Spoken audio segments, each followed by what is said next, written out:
أعوذ بالله من الشيطان الرجيم. بسم الله الرحمن الرحيم. الحمد لله الذي أنزل على عبده الكتاب ولم يجعل له عوجا قيما لينذر بأسا شديدا من لدنه ويبشر المؤمنين الذين يعملون الصالحات أن لهم أجرا حسنا ماكثين فيه أبدا وينذر الذين قالوا اتخذ الله ولدا ما لهم به من علم ولا لآبائهم كبرت كلمة تخرج من أفواههم إن يقولون إلا كذبا فلعلك باخع نفسك على آثارهم إن لم يؤمنوا بهذا الحديث أسفا إنا جعلنا ما على الأرض زينة لها لنبلوهم أيهم أحسن عملا وإنا لجاعلون ما عليها صعيدا جرزا أم حسبت أن أصحاب الكهف والرقيم كانوا من آياتنا عجبا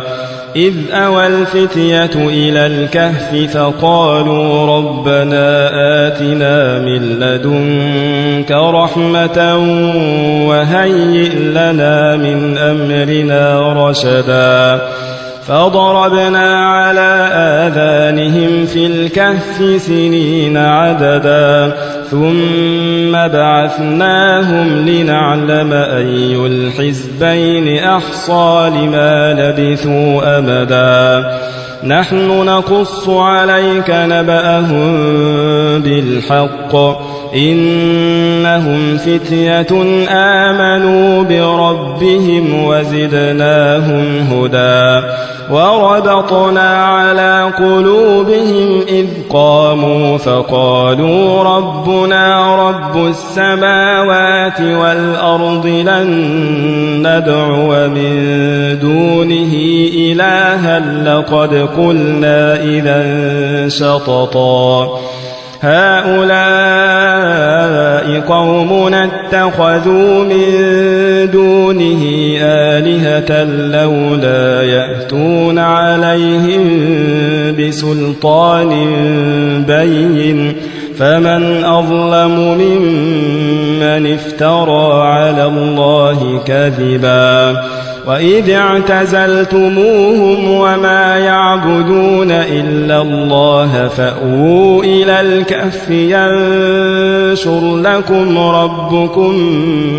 من رحمته ويهيئ لكم من أمركم مرفقا وترى الشمس إذا طلعت تزاور عن كهفهم ذات اليمين وإذا غربت تقرضهم ذات الشمال وهم في فجوة منه ذلك من آيات الله من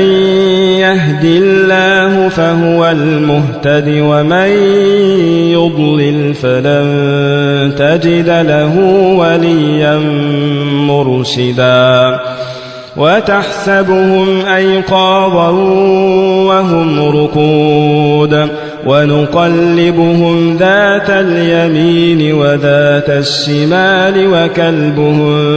باسط ذراعيه بالوصيد لو اطلعت عليهم لوليت منهم فرارا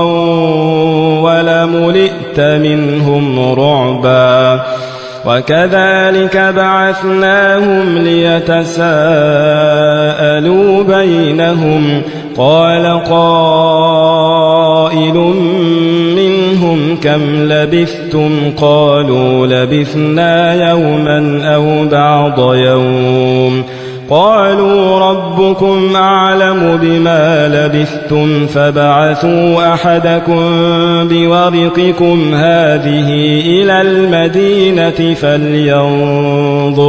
فلينظر أيها أزكى طعاما فليأتكم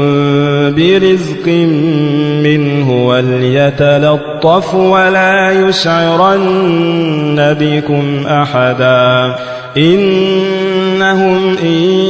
يظهروا عليكم يرجموكم أو يعيدوكم في ملتهم ولن تفلحوا إذا أبدا وكذلك أعثرنا عليهم ليعلموا أن وعد الله حق وأن الساعة لا ريب فيها إذ يتنازعون بينهم أمرهم فقالوا بنوا عليهم بنيانا ربهم أعلم بهم قال الذين غلبوا على أمرهم لنتخذن عليهم مسجدا سيقولون ثلاثة رابعهم كلبهم ويقولون خمسة سادسهم كلبهم رجما بالغيب ويقولون سبعة وثامنهم كلبهم قل ربي أعلم بعدتهم ما يعلمهم إلا قليل فلا تمار فيهم إلا مراء ظاهرا ولا تستفت فيهم منهم أحدا ولا تقولن لشيء إني فاعل ذلك غدا إلا أن يشاء الله واذكر ربك إذا نسيت وقل عسى أن يهديني ربي لأقرب من هذا رشدا ولبثوا في كهفهم 300 سنين وازدادوا 9 قل الله أعلم بما لبثوا له غيب السماوات والأرض أبصر به وأسمع ما لهم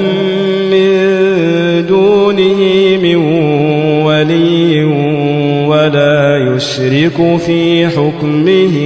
أحدا واتل ما أوحي إليك من كتاب ربك لا مبدل لكلماته ولن تجد من دونه ملتحدا واصبر نفسك مع الذين يدعون ربهم بالغداة والعشي يريدون وجهه ولا تعد عيناك عنهم تريد زينة الحياة الدنيا ولا تطع من أغفلنا قلبه عن ذكرنا واتبع هواه وكان أمره فرطا وقل الحق من ربكم فمن شاء فليؤمن ومن شاء فليكفر إنا أعتدنا للظالمين نارا أحاط بهم سرادقها وإن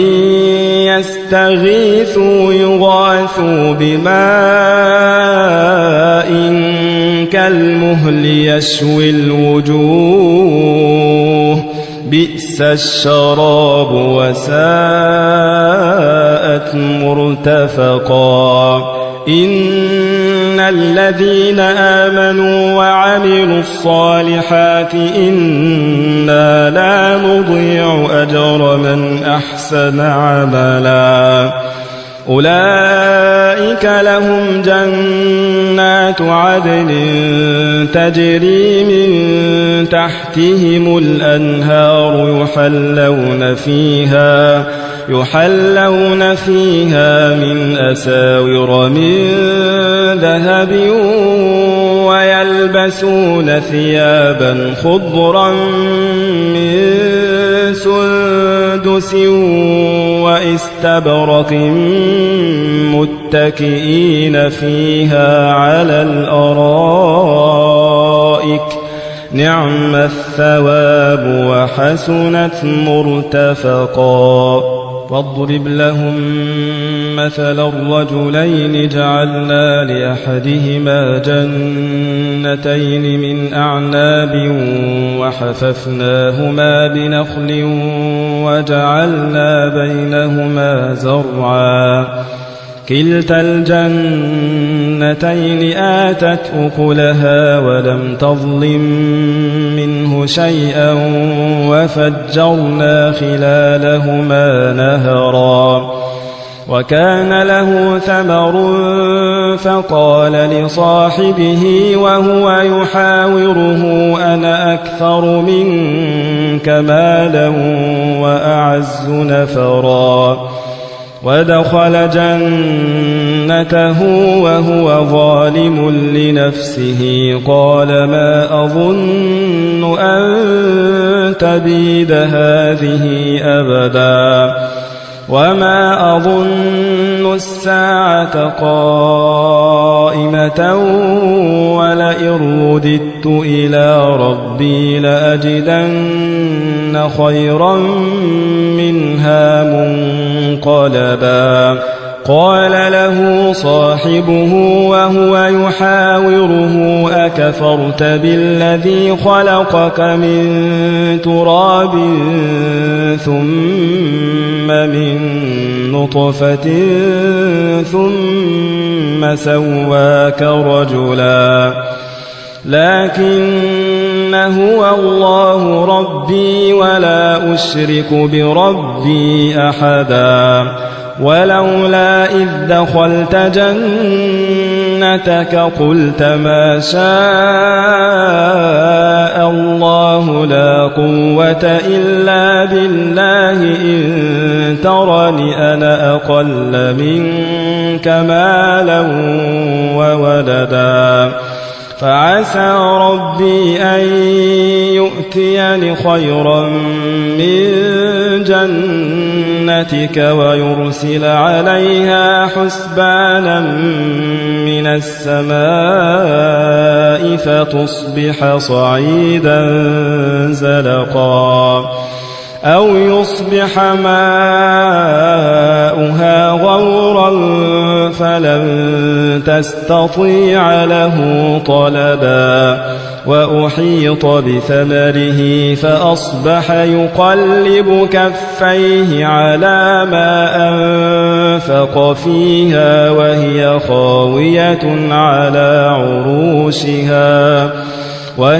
خاوية على عروشها ويقول يا ليتني لم أشرك بربي أحدا ولم تكن له فئة ينصرونه من دون الله وما كان منتصرا هنالك الولاية لله الحق هو خير ثوابا وخير عقبا واضرب لهم مثل الحياة الدنيا كماء إن أنزلناه من السماء فاختلط به نبات الأرض فأصبح هشيما تذروه الرياح وكان الله على كل شيء مقتدرا. المال والبنون زينة الحياة الدنيا والباقيات الصالحات خير عند ربك ثوابا وخير أملا. ويوم نسير الجبال وترى الأرض بارزة وحشرناهم فلم نغادر منهم أحدا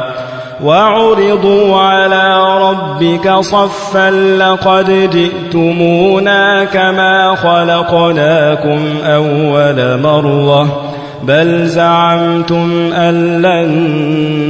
نجعل لكم موعدا. ووضع الكتاب فترى المجرمين مشفقين مما فيه ويقولون يا ويلتنا ما لهذا الكتاب لا يغادر صغيرة ولا كبيرة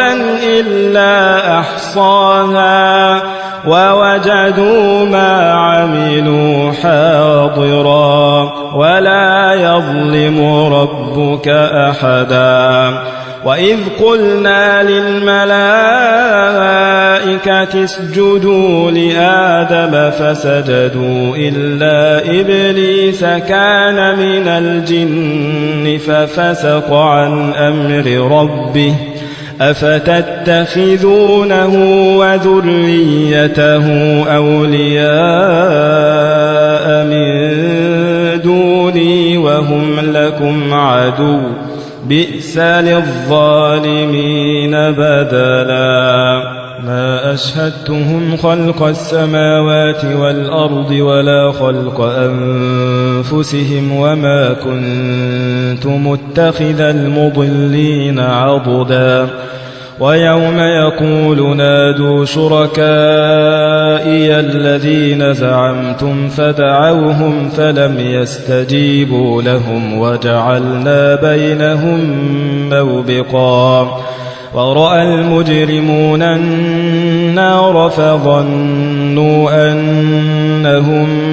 مواقعوها ولم يجدوا عنها مصرفا. ولقد صرفنا في هذا القرآن للناس من كل مثل وكان الإنسان أكثر شيء جدلا. وما منع الناس أن يؤمنوا إذ جاءهم الهدى ويستغفروا ربهم إلا أن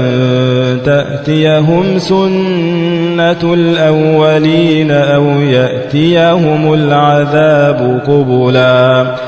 وما نرسل المرسلين إلا مبشرين ومنذرين ويجادل الذين كفروا بالباطل ليدحضوا به الحق واتخذوا آياتي وما أنذروا هزوا.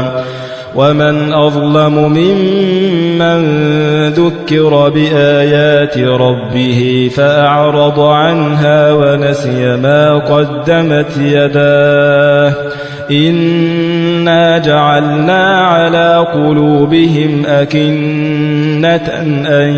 يفقهوه وفي آذانهم وقرا وإن تدعهم إلى الهدى فلن يهتدوا إذن أبدا. وربك الغفور ذو الرحمة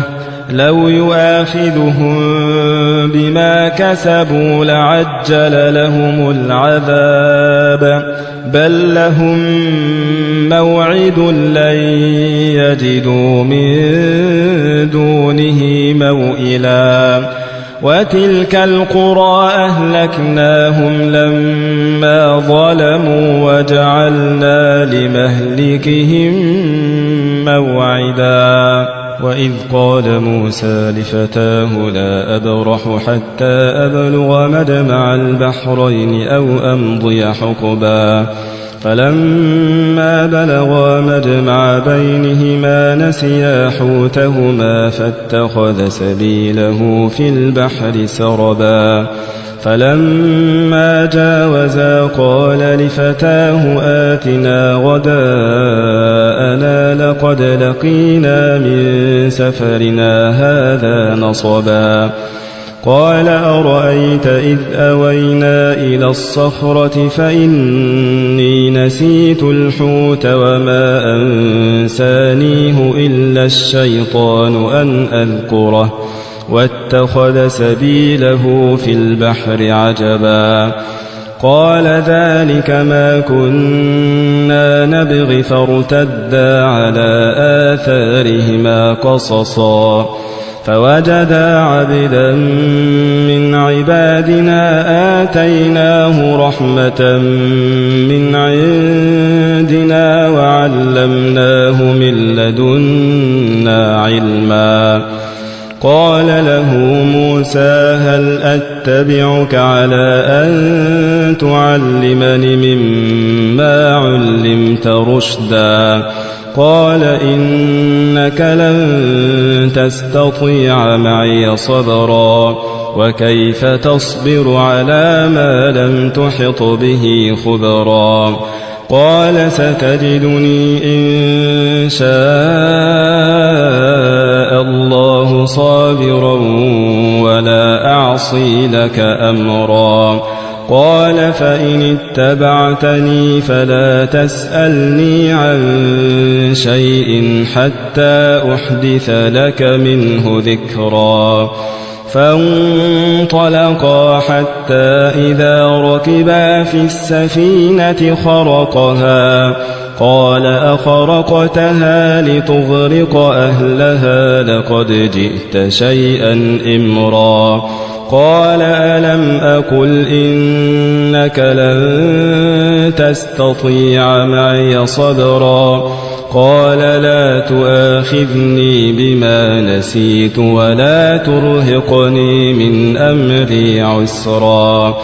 فانطلقا حتى إذا لقيا غلاما فقتله قال أقتلت نفسا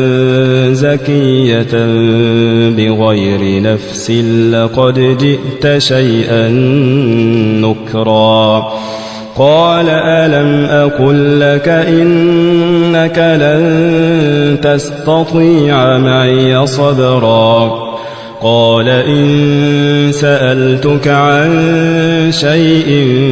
بعدها فلا تصاحبني قد بلغت من لدني عذرا فانطلقا حتى إذا أتيا أهل قرية استطعما أهلها فأبوا أن يضيفوهما فوجدا فيها جدارا يريد أن ينقض فأقامه قال لو شئت لاتخذت عليه أجرا قال هذا فراق بيني وبينك سأنبئك بتأويل ما لم تستطع عليه صبرا أما السفينة فكانت لمساكين يعملون في البحر فأردت أن أعيبها وكان وراءهم ملك يأخذ كل سفينة غصبا وأما الغلام فكان أبواه مؤمنين فخشينا أن يرهقهما طغيانا وكفرا فأردنا أن يبدلهما ربهما خيرا منه زكاة وأقرب رحما وأما الجدار فكان لغلامين يتيمين في المدينة وكان تحته كنز لهما وكان أبوهما صالحا فأراد ربك أن يبلغا أشدهما ويستخرجا كنزهما رحمة من ربك وما فعلته عن أمري ذلك تأويل ما لم تسطع عليه صبرا ويسألونك عن ذي القرنين قل سأتلو عليكم منه ذكرا إنا مكنا له في الأرض وآتيناه من كل شيء سببا فأتبع سببا حتى إذا بلغ مغرب الشمس وجدها تغرب في عين حمئة ووجد عندها قوما قلنا يا ذا القرنين إما أن تعذب وإما أن تتخذ فيهم حسنا قال أما من ظلم فسوف نعذبه ثم يرد إلى ربه فيعذبه عذابا نكرا وأما من آمن وعمل صالحا فله جزاء الحسنى وسنقول له من أمرنا يسرا ثم أتبع سببا حتى إذا بلغ مطلع الشمس وجدها تطلع على قوم لم نجعل لهم من دونها سترا كذلك وقد أحطنا بما لديه خبرا ثم أتبع سببا حتى إذا بلغ بين السدين وجد من دونهما قوما لا يكادون يفقهون قولا قالوا يا ذا القرنين إن يأجوج ومأجوج مفسدون في الأرض فهل نجعل لك خرجا على أن تجعل بيننا وبينهم سدا قال ما مكني فيه ربي خير فأعينوني بقوة أجعل بينكم وبينهم ردما آتوني زبر الحديد حتى إذا ساوى بين الصدفين قال انفخوا حتى إذا جعله نارا قال آتوني أفرغ عليه قطرا فما استطاعوا أن يظهروه وما استطاعوا له نقبا قال هذا رحمة من ربي فإذا جاء وعد ربي جعله دكاء وكان وعد ربي حقا وتركنا بعضهم يومئذ يموج في بعض ونفخ في الصور فجمعناهم جمعا وعرضنا جهنم يومئذ للكافرين عرضا الذين كانت أعينهم في غطاء عن ذكري وكانوا لا يستطيعون سمعا أفحسب الذين كفروا أن يتخذوا عبادي من دوني أولياء إنا أعتدنا جهنم للكافرين نزلا قل هل ننبئكم بالأخسرين أعمالا الذين ضل سعيهم في الحياة الدنيا وهم يحسبون أنهم يحسنون صنعا أولئك الذين كفروا بآيات ربهم ولقائه فحبطت أعمالهم فلا نقيم لهم يوم القيامة وزنا ذلك جزاؤهم جهنم بما كفروا واتخذوا آياتي ورسلي هزوا إن الذين آمنوا وعملوا الصالحات كانت لهم جنات الفردوس نزلا خالدين فيها لا يبغون عنها حولا قل لو كان البحر مدادا لكلمات ربي لنفد البحر قبل أن تنفد كلمات ربي ولو جئنا بمثله مددا قل إنما أنا بشر مثلكم يوحى إلي أنما إلهكم إله واحد